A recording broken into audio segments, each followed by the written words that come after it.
মানুষের পাশে দাঁড়াতে ব্যতিক্রমী উদ্যোগ। শামশেরগঞ্জ থানার পুলিশের উদ্যোগে বিনামূল্যে স্বাস্থ্য পরীক্ষা শিবির, সামিল জেলা পুলিশ সুপার। প্রত্যন্ত গ্রামীণ এলাকার সাধারণ মানুষের পাশে দাঁড়াতে মানবিক উদ্যোগ জঙ্গিপুর পুলিশ জেলার অন্তর্গত শামশেরগঞ্জ থানার পুলিশের। রবিবার সকাল থেকে শামশেরগঞ্জের আলী নস্করপুর হাইস্কুল প্রাঙ্গণে অনুষ্ঠিত হলো বিনামূল্যে স্বাস্থ্য পরীক্ষা শিবির। গ্রামীণ এলাকার মানুষের স্বাস্থ্য সচেতনতা বৃদ্ধি ও চিকিৎসা পরিষেবা পৌঁছে দিতে উদ্যোগ গ্রহণ করে শামশেরগঞ্জ থানার পুলিশ প্রশাসন। এদিন সকাল থেকে বিদ্যালয় চত্বরে ভিড় জমান কয়েক শতাধিক মানুষ। বিনামূল্যে স্বাস্থ্য পরীক্ষা শিবিরে উপস্থিত ছিলেন জঙ্গিপুর পুলিশ জেলার এসপি সুপার অমিত কুমার সাউ, অতিরিক্ত police super Soumyajit Barua, Farakka sub ডিভিশনের এসডিপিও শেখ শামসুদ্দিন, শামশেরগঞ্জ থানার আইসি সুব্রত ঘোষ, ব্লক স্বাস্থ্য আধিকারিক ডাক্তার তারিফ হোসেন, ডাক্তার ওয়াসিম বাড়ি সহ অন্যান্য প্রশাসনিক ও স্বাস্থ্য দফতরের আধিকারিকরা। স্বাস্থ্য শিবিরে অর্থোপেডিক, মেডিসিন, চর্মরোগ, চোখ ও শিশুরোগ বিশেষজ্ঞ সহ বিভিন্ন বিশেষজ্ঞ চিকিৎসক উপস্থিত ছিলেন। প্রায় 3 শতাধিক রোগীর বিনামূল্যে স্বাস্থ্য পরীক্ষা ও চিকিৎসা করা হয়। রোগীদের হাতে বিনামূল্যে ওষুধপত্র, প্রয়োজনীয় টেস্টের সুবিধাও প্রদান করা হয়। শিবিরে মহিলাদের উপস্থিতি ছিল চোখে পড়ার মতো। গ্রামীণ এলাকার অসহায় ও মুমূর্ষু রোগীদের পাশে দাঁড়াতে এবং তাদের ঘরে ঘরে স্বাস্থ্য পরিষেবা পৌঁছে দিতে পুলিশের এই মানবিক উদ্যোগে সাধারণ মানুষের মধ্যে ব্যাপক উৎসাহ দেখা যায়। স্থানীয় মানুষজন এই উদ্যোগের ভূয়সী প্রশংসা করেন। বক্তব্য রাখতে গিয়ে জঙ্গিপুর জেলা পুলিশ সুপার অমিত কুমার সাউ জানান, শুধু চিকিৎসা প্রদান নয়, মানুষের সঙ্গে পুলিশের জনসংযোগের অন্যতম মাধ্যম এই স্বাস্থ্য পরীক্ষা শিবির। জঙ্গিপুর পুলিশ জেলাকে এগিয়ে নিয়ে যেতে সকলকে একসঙ্গে শিক্ষাক্ষেত্রে এগিয়ে যাওয়ার বার্তা প্রদান করেন এসপি। সোশ্যাল মিডিয়া ব্যবহার থেকে শুরু করে সাইবার সচেতনতা, সেফ ড্রাইভ সেভ লাইফ সহ নানাবিধ বিষয় নিয়ে সকলকে সচেতনতার বার্তা দেন পুলিশ সুপার।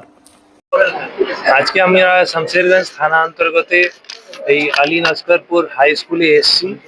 ওখানে আমাদের পুরো আইসি টিম একটা খুব ভালো উদ্যোগ নিয়েছেন, ফ্রি হেলথ চেকআপ ক্যাম্প করাচ্ছেন সবার এখানে আশেপাশের লোকের জন্য।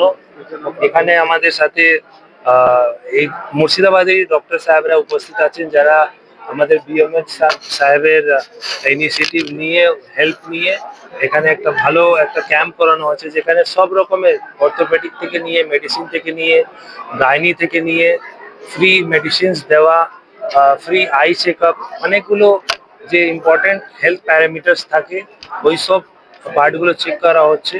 তো এটা আমাদের একটা পার্ট অফ কমিউনিটি পুলিশিং, যেটা আমরা করতে খুবই গর্বিত আছি। এটা আমরা করেই যাচ্ছি। এই অ্যাওয়ারনেস, এই ফ্রি হেলথ চেকআপ ক্যাম্প আমাদের পাবলিক আর পুলিশ রিলেশনটা আরও যেন ভালোভাবে হয়। পরবর্তীকালে কোনো ইনফরমেশন থাকলে আমরা ঠিকঠাকভাবে পুলিশের পাবলিকের সাহায্য নিয়ে ভালো একটা অ্যাকশন নিতে পারবো, ভালো সমাজকে ডেভেলপ করতে পারবো। এটাই নিয়ে পুরো এই ইনিশিয়েটিভটা ছিল, এটাই পুরো অবজেক্টিভটা এর আছে। আজকে তো মনে হচ্ছে প্রায় 300 প্লাস এখন অব্দি 2 ঘন্টার মধ্যে হয়ে গেছে, 2-2.5 ঘন্টার মধ্যে। আশা করি আরো বাড়বে। আর এই রেসপন্স আমরা খুব ভালো পেয়েছি। আর এটা সব জায়গায়, প্রত্যেক থানাতেই আমাদের জঙ্গিপুর পুলিশ জেলাতে আমরা করব। কিছু কিছু ছোট লেভেলে হয়েছে, এবার একটু বড় লেভেলে আমরা করতে ইচ্ছুক আছি। আমরা প্ল্যান করে এটা করবো। আমাদের অনেকগুলো কর্মসূচি চলছে, কমিউনিটি পুলিশিং এ তো যেরকম আপনারা জানেন, জনসংযোগ, এটা আমরা ভাবছিলাম একটু সফট স্কিল ট্রেনিং করার জন্য, কম্পিউটার ট্রেনিং হোক বা এরকম আলাদা কোনো হার্ড স্কিল বা সফট স্কিল ট্রেনিং হোক, ওটা আমরা ভাবছি। কিছু আরো টাইম লাগবে, ওটা ইন প্রসেস আছে। ওটা হয়ে গেলে ওই education related skill development, basically উৎকর্ষ বাংলা, আমাদের মাননীয় মুখ্যমন্ত্রী একটা খুব ভালো উদ্যোগও আছে উৎকর্ষ বাংলা, ওই নিয়ে মধ্যে ওই আত্মীয় মধ্যে আমরা একটা করতে ইচ্ছুক আছি। একটু প্ল্যান করছি, একটু টাইম লাগবে। এই পুজো কেটে যাওয়ার পরে ওটা আমরা একটা ইনিশিয়েটিভ।